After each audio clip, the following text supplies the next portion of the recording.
परम पूज्य कबीर परमेश्वर जी, कबीर साहिब जी, हम सभी पुण्यात्माओं के जनक हैं। ये परमात्मा परम अक्षर ब्रह्म कहे जाते हैं, इन्हीं को सत्य पुरुष भी कहते हैं। सत्य पुरुष का अर्थ होता है अविनाशी परमात्मा, पुरुष मीन प्रभु, और सत्य माने अविनाशी, जिसका नाश कभी ना हो। इसी के भाषाभिन्न या पर्यायवाची बहुत शब्द बन जाते हैं। परम अक्षर ब्रह्म, अकाल मूर्त, शब्द स्वरूपी राम, सतपुरुष, ये वो परमात्मा है जो सब ब्रह्मांडों का रचनहार है, और जो बनारस में काशी शहर में, भारतवर्ष के काशी शहर के अंदर एक जुलाहे की भूमिका किया करते थे, जो धानक कहलाते थे। ये पूर्ण परमात्मा है, असंख्य ब्रह्मांड के स्वामी। पुण्यात्माओं, परमात्मा की पहचान कैसे की जा सकती है? परमात्मा की पहचान करने के लिए हमने जो आधार बना रखा था वो ये था, जैसे श्री कृष्ण जी ने मोरध्वज राजा के पुत्र ताम्रध्वज को आरे से 2 भाग करवा के जो मृत्यु को प्राप्त हो गया था उसको जीवित कर दिया। जिस कारण से हमने भगवान श्री कृष्ण जी को सुप्रीम पावर मान लिया। इसको कहते हैं चमत्कार परिचय, पर्चा बोलते हैं इसको, पर्चा, परिचय भी शुद्ध हिंदी में परिचय कहते हैं, यानी पहचान प्रभु की। उन परिचयों में जो लक्षणों में से एक ये भी है कि परमात्मा मुर्दे को जीवित कर सकता है, और दूसरा ये भी है परमात्मा जीव की आयु भी बढ़ा देता है।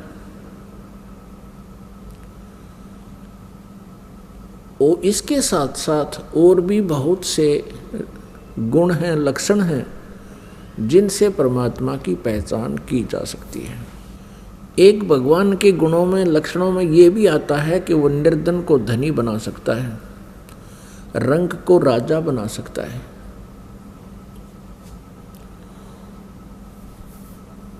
और एक ये भी पहचान है कि उसके विषय में हमारे सदग्रंथों में लिखा हुआ है।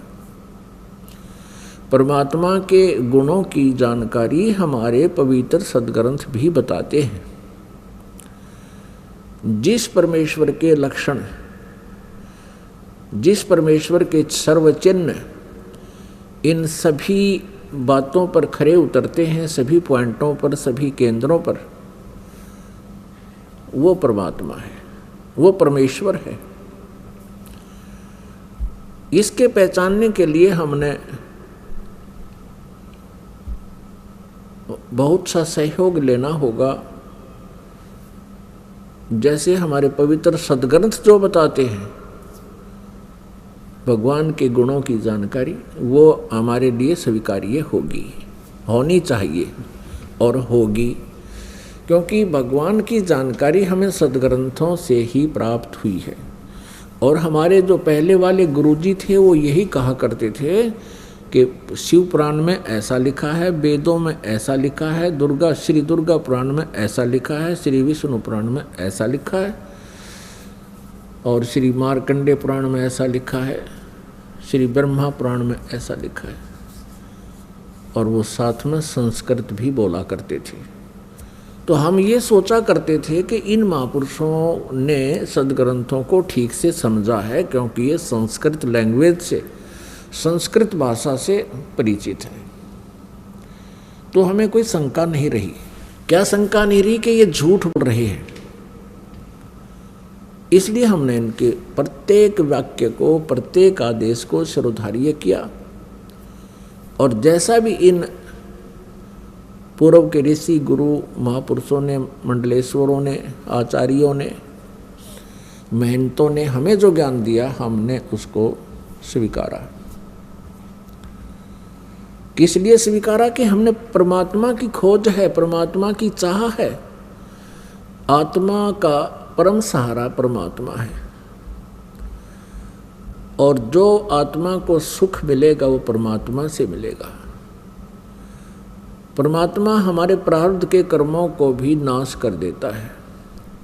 परमात्मा के गुणों में ये भी है कि परमात्मा, परमेश्वर, पूर्ण ब्रह्म हमें साप से भी मुक्त कर सकता है, श्राप से। जैसे हमें इन 3 तापों से भी परमात्मा मुक्त कर सकता है। तो ये सभी लक्षण परमात्मा में होते हैं। प्रथम लक्षण जो हमने लिया है कि भगवान श्री कृष्ण ने मोरध्वज के पुत्र ताम्रध्वज को आरे से, एक आरी से 2 फाड़ करवा के उसके माता पिता से,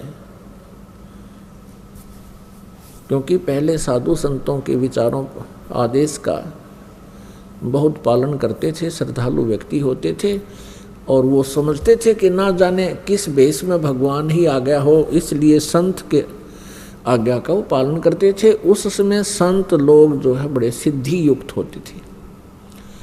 सिद्धि क्या होती है? कि ईश्वरीय भक्ति से, परमेश्वर की भक्ति से उन्होंने कुछ संग्रह कर ली होती है, पावर, परमात्मा की ही पावर को संग्रह कर लेते हैं। जैसे इन्वर्टर होते हैं, इन्वर्टर चार्ज कर दिए जाते हैं तो वो उनकी बैटरी चार्ज हो जाती है, कुछ समय के लिए बहुत कार्य काम चलाऊ कर देते हैं। तो वो पावर है कहाँ से ग्रहण की उसने? थर्मल प्लांट से। तो एक इन्वर्टर थर्मल प्लांट जितना कार्य नहीं कर सकता, इतनी क्षमता उसकी नहीं हो सकती। तो जितने भी ऋषि, महर्षि, जिनमें सिद्धियाँ थी, जिन्होंने 7 समंदरों को पी लिया फिर वापस छोड़ दिया, जिन्होंने पहाड़ उठा लिए, आकाश में उड़ गए, ये इन्वर्टर थे। और जैसे श्री कृष्ण जी ने ताम्रध्वज को जीवित कर दिया, सुदामा जी का महल बना दिया, ये श्री कृष्ण तक भी इन्वर्टर थे, वो थर्मल प्लांट नहीं थे। अब ये एक बार ये बात जो दास ने कही है तो ये बड़ी खटकेगी उस व्यक्ति को जिसने आज तक ये तत्व ज्ञान नहीं सुना और लोक वेद से वो रंगा गया है। लोक वेद किसे कहते हैं? जो दंत कथा होती है, सुना सुनाया ज्ञान, अक्षेत्रीय ज्ञान, एक दूसरे से सुना हुआ ज्ञान, उसको लोक वेद कहते हैं।